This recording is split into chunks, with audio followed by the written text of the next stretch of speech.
They began a new wave of digital terrorism against the opposition.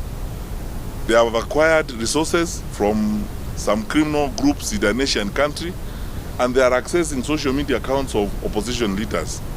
These days, we get trailed, and my staffers can bear me out. We get trailed by vehicles that believe they belong to the state with jammers. We stop to address rallies. Our Wi-Fi is interfered with. You cannot communicate.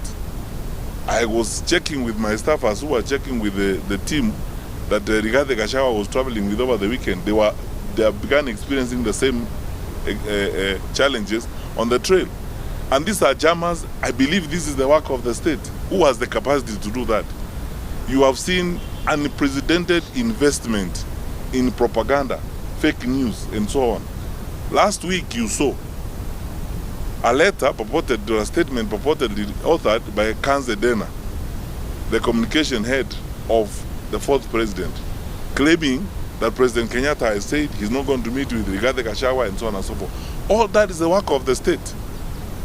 Now the state is investing huge amounts of money in propaganda, in fake news, and so on, targeting the opposition and so on, instead of focusing on the challenges we have as a country. All these are acts of a government that is not interested in the order and stability of the country.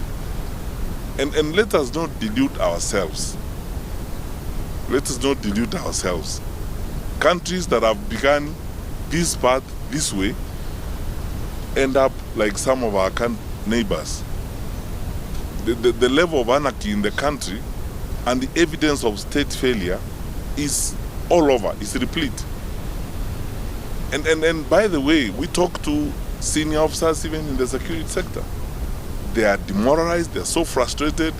Where do we get some of this information? Is senior security officers, some of who talk to us, and they are equally demoralized. They are frustrated. They tell you all these things. They say this is unprecedented. The level of state-supported or state-tolerated crime against the people of Kenya is unacceptable.